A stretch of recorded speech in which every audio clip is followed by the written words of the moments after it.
Hello and welcome to Prime Business with me, Emma Davis. In the news tonight, players in the downstream petroleum sector have bemoaned the effects of the depreciation of the cedi on their operations. Speaking to Joy Business at the 10th anniversary of Mycel Energy Company Limited, a solely owned Ghanaian company in the sector, Chief Finance Officer Martin Ohene Enim noted that the continuous dip of the local currency makes it difficult for product pricing, coupled with high operational costs due to the unpredictable nature of the cedi.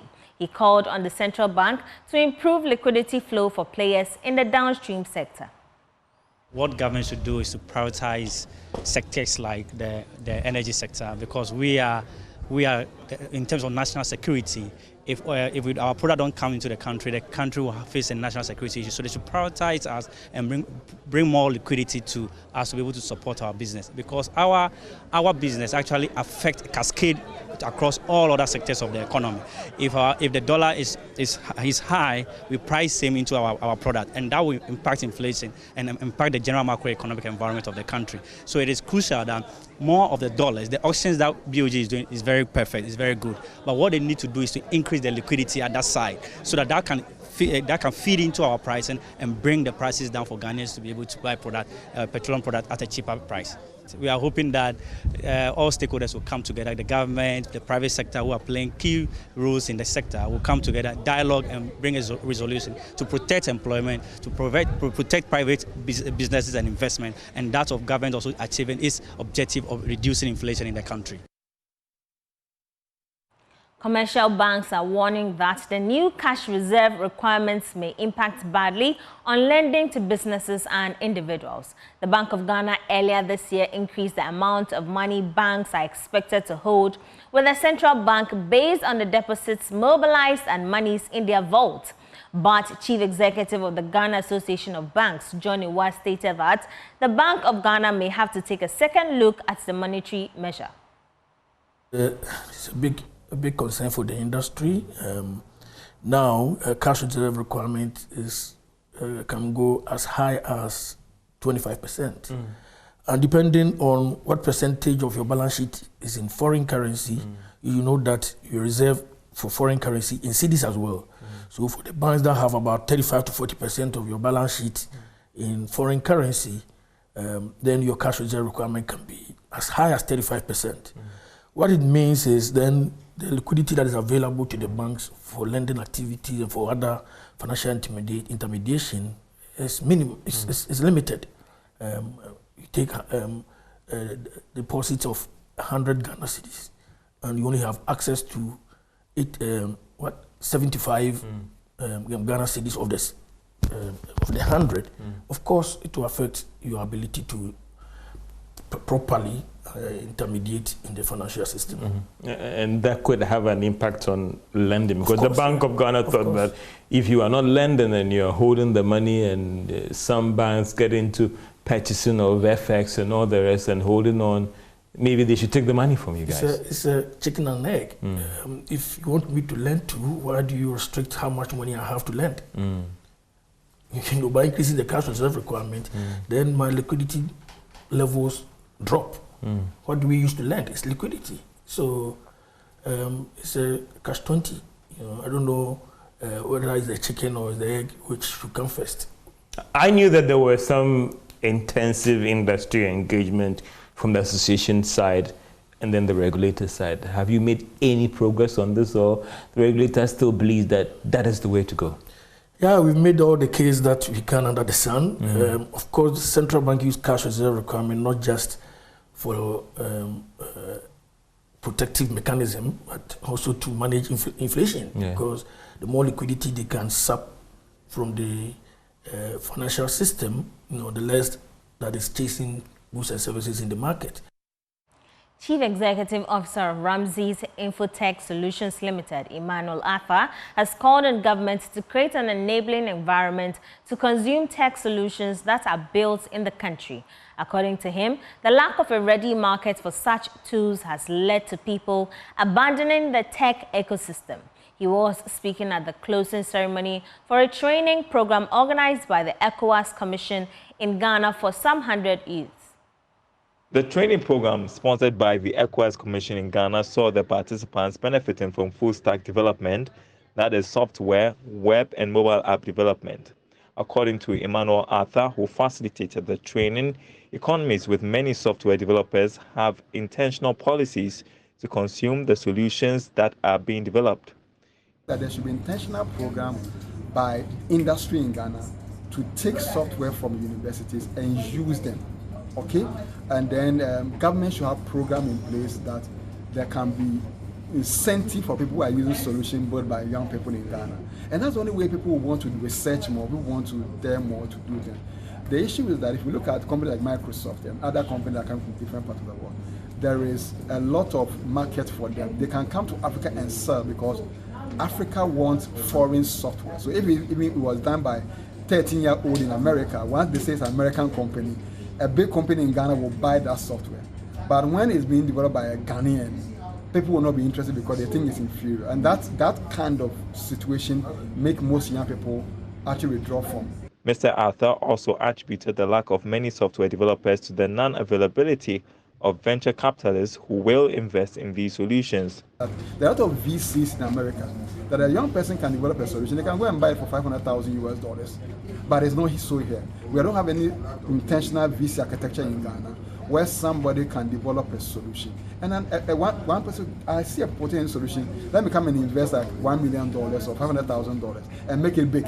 We don't have that system in this part of the world. So there are very beautiful ideas, beautiful software that have been developed by young people in Ghana, but they don't go anywhere because the support to expand it and scale it up is not there. Basically, that's about it. On his part, ECOWAS resident representative to Ghana, Baba Ghana Wakil, underscored the importance of investing in human capital development, especially in the field of digitalization. I know how important these things are, especially training for people to be independent, to take control of their lives. You know, for somebody to sit down in his house, you know, with a little laptop or computer, and then earning a living. This is what the Indians have been doing for so many years. Americans are outsourcing jobs to youthful Indian kids who are very, very competent, very tech savvy. They are the first digital natives. So please just keep hope and try to do two things. One is the fact that I have seen first name, last name, mobile and email. So you try to network among yourselves and create maybe a WhatsApp platform, you know, to continue to share experiences and to keep in the loop with us. If there are any updates, you know, we know how to get you.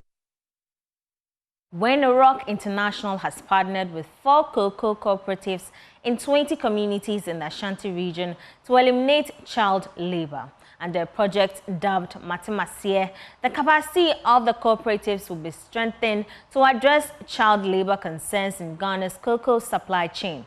Winrock International organized the child labor competition, quiz competition for students in the Chimanwuabija district as part of efforts to eradicate child labor in cocoa growing areas.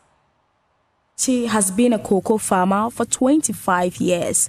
He's one of the farmers that involved his children in hazardous work.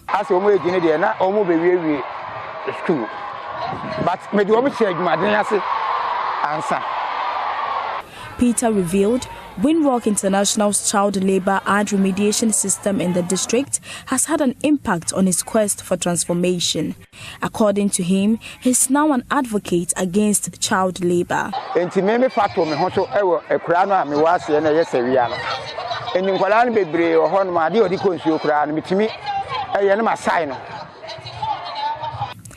Per the Ghana Living Standards Survey, 21.8% of Ghanaian children, thus 1 in every 5 children aged 5 to 17, are involved in child labor with hazardous work. The Matemasie project, implemented together with the International Cocoa Initiative, supported the revision of the standard operating procedures on child labor on the international level, ensuring alignment with current laws and policies for child protection. According to Elvis Kwashiga, the capacity building specialist at Winrock International, child labor has affected the cocoa sector. Child labor is now a very topical issue globally, and is even affecting our standing at the global level. And maybe if you are aware, European Union is actually threatening to boycott our cocoa. And you know, cocoa is one of our export commodities. And so Cocoa Board, in addition to the government and all key NGOs, are actually working so that that ban will not take effect. So I can also say that as a result of that, Cocoa Board is also working on a project called European Union Deforestation Regulation. Poverty is an underlying factor for child labor in cocoa growing areas. Windrock International is, however, creating alternative livelihood support for farmers to eliminate child labor. Reynolds Kesiedu is deputy director. Cocoa is like a seasonal crop. So once they sell their cocoa, farmers go back to the levels that they started.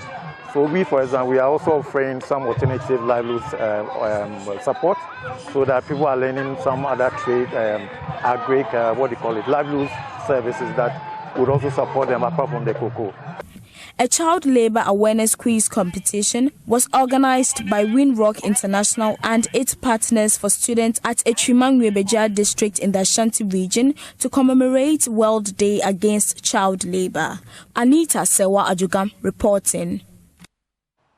A little longer in the agric sector, as farmers at the Tono irrigation area at Navrongo in the Upper East region are up in arms, calling for the immediate retirement of the managing director of the irrigation company of Upper East region, Dr. Bonaventure Aligebam.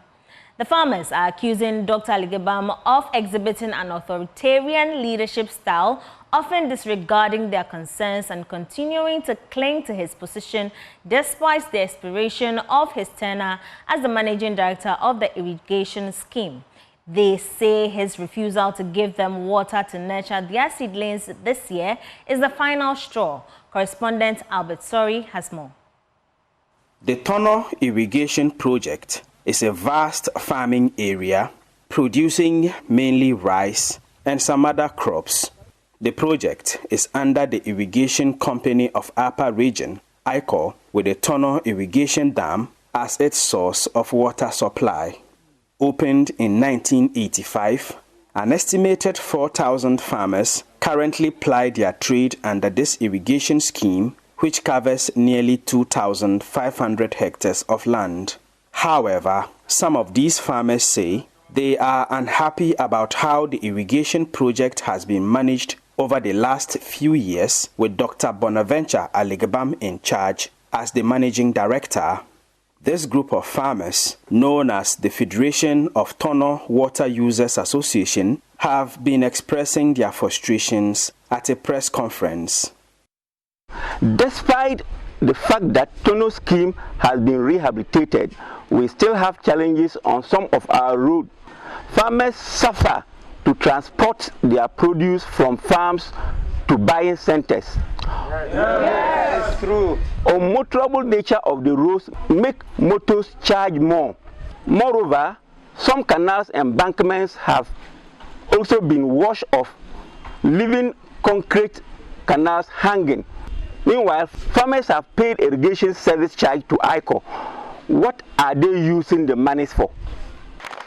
The farmers also accuse the managing director of refusing to supply them with water to nurse their seedlings this year, a decision they say will result in significant post-harvest losses to them. Opening water for us around December for our nursery, that is on our calendar. Sitting with him to let him open the water from the reservoir for us to start our nurseries pre-filter. His reason was that we should pay irrigation service charges 80% before water is released. The problem is that we will start with the payment, then they will open water for us to start our nursery. So that by the time we will pay up to a certain percentage, then they will open the water fully for us to start the dry season activities. So when the season started, we went to him and told him that this thing that you have brought in, it will affect farmers. 1 acre, I used to harvest 14.5 bags. This time I harvested 11 bags. Some will not even harvest 10 bags in 1 acre. And look at the cost of production, very high. So we explained all these things to him, but still he refused. The agitated farmers say they are even more incensed by the fact that Dr. Bonaventure Aligbam is past the retirement age of 60 years but has managed to continue to stay in office as the managing director of ICOR rather than proceed on retirement. They want the government to remove him from office and appoint a new leader who would listen to their concerns. Some of the farmers face damage, totally cooked damage, and they don't have anything to harvest from the farms. You're honest. Yeah. And when we talk to him, he's one responding. So we are asking the authority, the IUT authorities, to remove him. His time is due to go. Yeah. It's to go. Yeah. It's to go. It's to go because some managing directors, when the time is due, they go. He's also go and let another competent person to come and take over. The managing director of ICOR was not present when Joy News visited his office for his reaction to the claims made by the farmers. His staff informed us after calling him on the phone that he said he would respond at a later time. For now, these farmers are hoping that government will finally listen to their concerns, since they have already expressed these same grievances severally in the past. For Joy News, Albert Sorry, Tono. And here in our studios at Kokomlemle, I am Emma Davis. In other news, GCB Bank has donated a cash prize and some assorted items to the National Chief Imam, Dr. Sheikh Usman Nuhu Shaributu, ahead of celebrating this year's Eid al-Adha. According to the Deputy Managing Director of Operations at GCB Bank, Emmanuel Odati Lamte, the gesture is aimed at deepening relationships with the Muslim community. GCB Bank, as part of their corporate social responsibility, has donated a cash prize and some food items to the National Chief Imam. The items included bags of rice, vegetable oil, among others. According to the Deputy Managing Director of Operations at GCB Bank, Emmanuel Odati Lamte, the gesture is to support the Muslim community as they celebrate this year's festivities. The Chief Imam has played a significant role in national development. So we're here today to pay a courtesy call on him. This is a season of sacrifice. We view his leadership as a form of sacrifice. And therefore, we are here as GCB Bank to pay respects to him. What at GCB Bank we've been doing, we also view it as a form of sacrifice. And we do this through our corporate social responsibility. As part of our corporate social responsibility, we have invested in the educational sector. We have also supported various health facilities. And therefore, we've been here today, I would say, is a form of taking more inspiration from the Chief Imam, from his exemplary leadership, and we are inspired to do more to support the economic growth of Ghana. The bank also commended the National Chief Imam for his exemplary leadership. The Ministry of Tourism, Arts and Culture, as part of plans to improve revenue accrued through tourism, has launched the Ghana Fest Paris Olympics and Paralympics, which is aimed at making Ghana the preferred tourist destination. According to Chief Director at the Ministry, John Yao Agbeko, the fair provides an opportunity for Ghana to showcase its potential in order to attract investors and tourists to bolster the economy. Aimed driving strategic investment opportunities through tourism, culture and sports, the Ghana Fest Paris 2024 aims to promote Ghanaian artifacts and give opportunities to businesses in the food industry to promote Ghanaian cuisines. At the launch, Chief Director at the Ministry of Tourism, Arts and Culture, John Yao Agbeko, said the fest forms part of measures being implemented by the ministry to increase tourist arrivals this year. Recognizing the role of the tourism and creative industries as a major provider of employment and opportunities, the ministry therefore extends its effort beyond Ghana's borders. The Ghana Fest is a new addition to our continuous commitment to ensure that the Ghanaian creative industry remains competitive and makes the needed contribution to national development. With support from the Ghana Investment Promotion Center, it is our hope to bring in together the needed industry players to participate in the program to encourage business-to-business events during the Games. Executive Director of Showbiz Global Concert called for the collaboration of stakeholders to achieve the aim of promoting Ghana to aid in economic growth.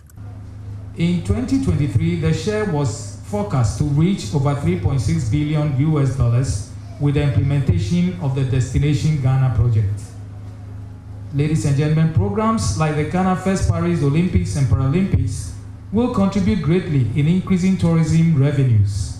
We will at this juncture urge like-minded organizations and companies to partner with us to realize these objectives. The harvest, they say, is big, but the laborers are few. So we'll call all on you here with interest in tourism to partner with Showbiz Global Concepts. The Ghana Fest Paris 2024 will be held in France from July to September.